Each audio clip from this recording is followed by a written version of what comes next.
Nothing ഫോണിന് വെല്ലുന്ന ഡിസൈനുമായിട്ട് Infinix ഒരു പുതിയ ഫോൺ ഇറക്കിട്ടോ. അതിൻ്റെ ഡിസൈൻ എന്ന് പറഞ്ഞാൽ ഒരു രക്ഷയില്ല, വേറെ ലെവൽ അൾട്ടിമേറ്റ് ഡിസൈൻ എന്ന് വേണമെങ്കിൽ പറയാം. അതും ആ പ്രൈസ് റേഞ്ചിൽ അത്യാവശ്യം നല്ലൊരു സ്പെക്കും കാര്യങ്ങളൊക്കെ വെച്ചിട്ട് കിഡിലൻ ഒരു ഞെട്ടിപ്പിക്കാണ് ചെയ്തത് ഇൻഫിനിക്സ്.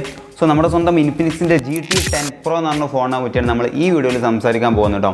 സോ അതിൻ്റെ കൂടുതൽ ഫീച്ചേഴ്സും കാര്യങ്ങളും അതിൻ്റെ സ്പെക്കും ഈ ഒരു പ്രൈസ് റേഞ്ചിന് അത് വേർത്താണോ കാര്യങ്ങളൊക്കെയാണ് നമ്മൾ ഈ വീഡിയോ ഡിസ്കസ് ചെയ്യാൻ പോകുന്നത്. സോ വീഡിയോ നിങ്ങൾക്ക് ഉപകാരപ്പെട്ടു എന്ന് തോന്നിയാൽ നേരെ താഴെ ലൈക്ക് ബട്ടൺ ഒന്ന് പ്രസ് ചെയ്ത് നമ്മളൊന്ന് സപ്പോർട്ട് ചെയ്യാം. സോ കൂടുതൽ ടൈം വേസ്റ്റ് ചെയ്യാതെ വീഡിയോ സ്റ്റാർട്ട് ചെയ്യാം. യെസ്, അപ്പോൾ നമ്മുടെ ഇൻഫിനിക്സ് GT10 Proൻ്റെ എല്ലാ ഫീച്ചേഴ്സും അങ്ങനെ മോശമായിട്ട് പറയാൻ പറ്റുന്ന ഒരു ഫീച്ചേഴ്സും എനിക്ക് അതിൽ നോട്ടീസ് ചെയ്യാൻ പറ്റിയിട്ടില്ല. ബട്ട് ചെറിയ ചെറിയ കാര്യങ്ങളൊക്കെ ഉണ്ട് കേട്ടോ. സോ അതൊക്കെ നമ്മൾ പറയാം.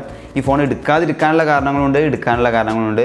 സോ അതൊക്കെ എന്തായാലും ഏറ്റവും ലാസ്റ്റ് നമ്മൾ വീഡിയോയിൽ ഡീറ്റെയിൽ ആയിട്ട് പറയുന്നതായിരിക്കും. സോ ഫസ്റ്റ് തന്നെ ഇതിൻ്റെ ഫീച്ചേഴ്സും കാര്യങ്ങളൊക്കെ നോക്കുകയാണെങ്കിൽ ഇതിൽ വന്നിട്ടുള്ള ഡിസ്പ്ലേ എന്ന് പറഞ്ഞാൽ 6.67 ഇഞ്ചിൻ്റെ ഒരു AMOLED ഡിസ്പ്ലേ ആണ് ഇൻഫിനിക്സ് നൽകിയിട്ടുള്ളത്. 120 ഹെർട്സിൻ്റെ റീഫ്രഷ് റേറ്റ് വരുന്നുണ്ട്, 900 നിറ്റ്സിൻ്റെ ഒരു പീക്ക് ബ്രൈറ്റ്നസ് ലെവൽ വരുന്നുണ്ട്. സോ അത്യാവശ്യം നല്ലൊരു കുഴപ്പമില്ലാത്തൊരു ബ്രൈറ്റ്നസ് ലെവൽ വരുന്നുണ്ട്. ഡിസ്പ്ലേ ഈ ഒരു പ്രൈസ് റേഞ്ചിൽ വേർത്താണ്, കാരണം super AMOLED display under 20,000 really വേർത്താണ്. പിക്സൽ ഡെൻസിറ്റി നോക്കുകയാണെങ്കിൽ 403 PPM കാര്യങ്ങളൊക്കെ വരുന്നുണ്ട്. സോ ഡിസ്പ്ലേ വൈസ് ഒരു കിഡിലൻ, അത് ഈ പ്രൈസ് റേഞ്ചിൽ ഒരു ബെസ്റ്റ് ഡിസ്പ്ലേ ആണ് നമ്മുടെ ഇൻഫിനിക്സിന് അവർ നൽകിയിട്ടുള്ളത്. ഇനി പെർഫോമൻസ്, പെർഫോമൻസിൻ്റെ കാര്യത്തിൽ നോക്കുകയാണെങ്കിൽ എല്ലാവർക്കും കുറച്ച് ഡൗട്ടുള്ള കാര്യമാണ് പെർഫോമൻസ്. പക്ഷേ ഇവിടെയും നമ്മുടെ സ്വന്തം ഇൻഫിനിക്സ് ഞെട്ടിച്ചിരിക്കുകയാണ്. ഇൻഫിനിക്സിൻ്റെ GT10 Proയിൽ വന്നുള്ളത് മീഡിയാടെക്കിൻ്റെ ഡയമൻസിറ്റി 8050 എന്നുള്ള ഒരു ചിപ്സെറ്റ് ആണ്. ഒരു കിഡിലൻ ചിപ്സെറ്റ് ആണ് ഇതിൽ. ഈ ഒരു പ്രൈസ് റേഞ്ചിൽ അത് അണ്ടർ 20,000 8050 റിയലി വേർത്ത് ആയിട്ടുള്ള ഒരു ചിപ്സെറ്റ് ആണ് കേട്ടോ. നമ്മളെ സ്നാപ്ഡ്രാഗൺ 770 കുറച്ചും കൂടിയൊക്കെ പെർഫോമൻസ് ഹൈ ആയിട്ടുള്ള ഒരു ചിപ്സെറ്റ് തന്നെയാണ്. ഈ ഒരു 20,000 താഴെ കിഡിലൻ കണ്ണും പൂട്ടി വാങ്ങാൻ പറ്റുന്ന ഒരു ചിപ്സെറ്റ് തന്നെയാണ് ഈ ഒരു ഫോണിൽ വന്നിട്ടുള്ളത്.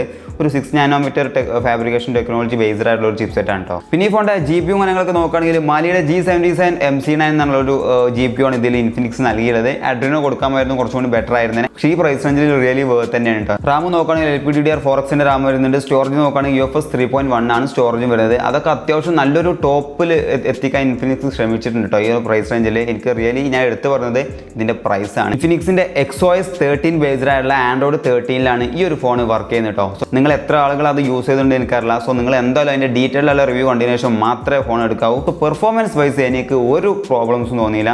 ഈ ഒരു പ്രൈസ് റേഞ്ചിൽ റിയലി വേർത്ത് ആയിട്ടുള്ള ഒരു ചിപ്സെറ്റ് തന്നെയാണ്. ഫോണിൻ്റെ തിക്നെസ്സും കാര്യങ്ങളൊക്കെ നോക്കുകയാണെങ്കിൽ 8.1 mm തിക്നെസ് ആണ് വരുന്നത്. സോ വളരെ തിന്നാണെന്ന് വേണമെങ്കിൽ പറയാം. 8.1 mm പറഞ്ഞാൽ അത്ര വലിയൊരു തിക്കാറുള്ള ഒരു ഫോണൊന്നും അല്ല. അതുപോലെ തന്നെ വെയിറ്റ് നോക്കുകയാണെങ്കിൽ 187 ഗ്രാം മാത്രമേ വെയിറ്റ് വരുന്നുള്ളൂ. സോ 187 ഗ്രാമിൻ്റെ കുറച്ച് തിക്ക് കുറവും അതേപോലെ തന്നെ കുറച്ച് വെയിറ്റും കുറവായിട്ടുള്ളൊരു ഫോൺ തന്നെയാണ് വേണമെങ്കിൽ നമുക്ക് പറയാം. അത്ര ഓവറായിട്ടുള്ളൊരു വെയിറ്റും ഓവറുള്ള ഒരു തിക്നെസ്സും കാര്യങ്ങളൊന്നും അല്ല. പിന്നെ IP53 സർട്ടിഫിക്കേഷനും കാര്യങ്ങളൊക്കെ വരുന്നുണ്ട്. സോ വലിയ കുഴപ്പമില്ല, ഡിസ്റ്റൻസ് സ്പ്ലാഷ് പ്രൂഫ് ആണെന്ന് വേണമെങ്കിൽ പറയാം. പിന്നെ ഡിസൈനിൽ ഏറ്റവും ഇമ്പോർട്ടൻ്റ് ആയ കാര്യം എന്ന് പറഞ്ഞാൽ അതിൻ്റെ പിറകിൽ നമ്മൾ നത്തിങ് ഫോണിലൊക്കെ വരുന്ന മാതിരി LED സ്ട്രിപ്സും കാര്യങ്ങളൊക്കെ കൊടുത്തിട്ടുണ്ട്. അവിടെ ഇൻഫിനിക്സിൻ്റെ ഒരു മോഡലായിട്ട് LED സ്ട്രിപ്സും കാര്യങ്ങളൊക്കെ കൊടുത്തിട്ടുണ്ട്, നല്ല കത്തി നിൽക്കുന്നത്. സോ അതിന് എന്തൊക്കെ കത്തലും കാര്യങ്ങളൊക്കെ ഉണ്ടെന്നൊക്കെ ഡീറ്റെയിൽഡ് ആയിട്ടുള്ള വീഡിയോയിൽ നിങ്ങൾ തീർച്ചയായിട്ടും ചെക്ക് ചെയ്യാം. സംഭവം ഒരു രക്ഷയില്ലാത്ത ഡിസൈനാണ് ഇൻഫിനിക്സ് അവതരിപ്പിച്ചിട്ടുള്ളത് കേട്ടോ.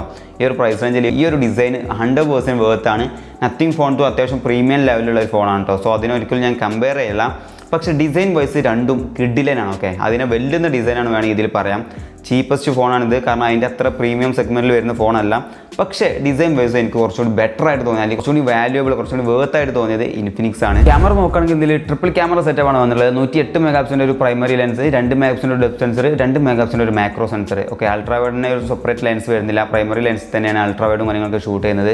സോ എന്തായാലും നിങ്ങൾക്ക് ഡീറ്റെയിൽ ആയിട്ട് ക്യാമറ റിവ്യൂ വേണമെങ്കിൽ ചെക്ക് ചെയ്യാം. സോ അത് കണ്ടിട്ട് മാത്രമേ ക്യാമറ എങ്ങനെയുണ്ട് പെർഫോമൻസ് എന്ന് വിലയിരുത്താവൂ. സോ ഈ ഒരു പ്രൈസ് റേഞ്ചിൽ വാല്യൂബിൾ ആയിട്ടുള്ള ഒരു 108 MP ഒരു സെൻസറും കാര്യങ്ങളൊക്കെയാണ് അവർ വെച്ചിട്ടുള്ളത്. സോ അത്യാവശ്യം കുഴപ്പമില്ലാത്തൊരു ഡീസൻ്റ് ആയിട്ടുള്ള ഒരു ക്വാളിറ്റിയിൽ നിങ്ങൾക്ക് എന്ത് ചെയ്യാൻ പറ്റും, ഫോട്ടോസും വീഡിയോസും കാര്യങ്ങളൊക്കെ ഇതിൽ ഷൂട്ട് ചെയ്യാൻ പറ്റും. 4K 30 FPS ആണ് മാക്സിമം ഷൂട്ടിംഗ് റെസൊല്യൂഷൻ വീഡിയോൻ്റെ. പിന്നെ ഫ്രണ്ട് ക്യാമറ കാര്യങ്ങളൊക്കെ നോക്കുകയാണെങ്കിൽ 32 മെഗാപിക്സലിൻ്റെ ഒരു സിംഗിൾ പഞ്ച് ഹോൾ ക്യാമറയാണ് ഇതിൽ ഇൻഫിനിക്സ് നൽകിയിട്ടുള്ളത് കേട്ടോ. സോ അതും അത്യാവശ്യം നല്ലൊരു ക്വാളിറ്റി കിട്ടുന്നുണ്ട്.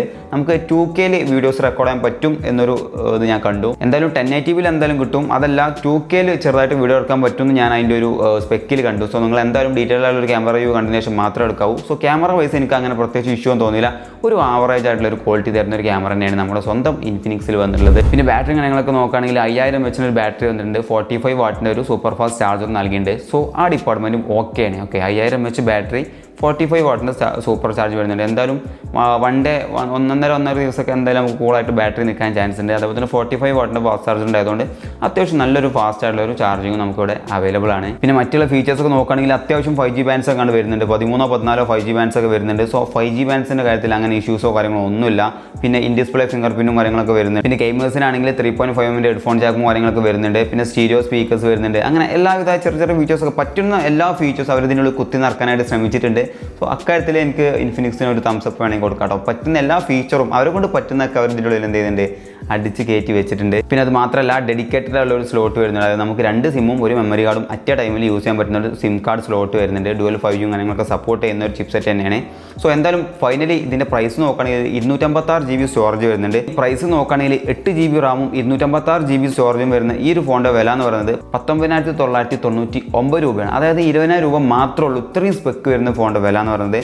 പിന്നെ ഇതിലൊരു ഇഷ്യൂ എനിക്ക് തോന്നിയത് ഇതിൻ്റെ സർവീസ് സെൻറ്റർ, അതായത് ഇൻഫിനിക്സിൻ്റെ സർവീസ് സെൻറ്റേഴ്സ് നിങ്ങൾക്ക് എവിടെയൊക്കെയാണ് അവൈലബിൾ ആയിട്ടുള്ളത് എനിക്കൊരു ഐഡിയ ഇല്ല. അത് നിങ്ങളുടെ നാട്ടിൽ നിങ്ങളുടെ ഫോൺ ഷോപ്പിലോ അല്ലെങ്കിൽ എവിടെയെങ്കിലും നോക്കിയിട്ട് വേണം നിങ്ങൾക്കത് കണ്ടുപിടിക്കാനുള്ളത്. നിങ്ങളൊരു ഫോൺ പർച്ചേസ് ചെയ്യുമ്പോൾ തീർച്ചയായിട്ടും അതിൻ്റെ ഞാനാണ് ഈ ഫോൺ ചൂസ് ചെയ്യുന്നതെങ്കിൽ ഞാൻ അങ്ങനെ ഇൻഫിനിക്സിൻ്റെ സർവീസ് സെൻറ്റർ നോക്കാറില്ല. ഓക്കെ, ഫോൺ എടുക്കും, എന്തെങ്കിലും ഇഷ്യൂ ഉണ്ടെങ്കിൽ ജസ്റ്റ് അവർ ഓൺലൈനിൽ വാറണ്ടിക്ക് അപ്ലൈ ചെയ്യുന്നല്ലാതെ. പക്ഷേ നിങ്ങൾ എടുക്കുമ്പോൾ എന്തായാലും എന്ത് ചെയ്യുക, ഒരു സർവീസ് സെൻറ്റർ നിങ്ങളുടെ ഏരിയയിൽ ഉണ്ടോ അങ്ങനെ എന്തെങ്കിലും അന്വേഷിച്ചിട്ട് മാത്രം നോക്കുക. കാരണം ഇൻഫിനിക്സിന് അങ്ങനെ കൂടുതൽ സർവീസ് സെൻറ്റേഴ്സ് ഇല്ല എന്നാണ് എൻ്റെ ഒരു ഊഹം. ഓക്കെ, എന്തായാലും നിങ്ങളതൊന്ന് ചെക്ക് ചെയ്ത് നോക്കാം. അതൊക്കെ ചെക്ക് ചെയ്തതിന് ശേഷം ഡീറ്റെയിൽ ആയിട്ട് റിവ്യൂ കണ്ട ശേഷം മാത്രമേ ഫോൺ എടുക്കാവൂ. സോ വീഡിയോ ഉപകാരപ്പെട്ടാൽ തീർച്ചയായും ലൈക്ക് ചെയ്യുക, ഷെയർ ചെയ്യുക, സബ്സ്ക്രൈബ് ചെയ്യാം. പുതിയ ടെക്നോളജിയോട് നമുക്ക് വീണ്ടും കണ്ടു.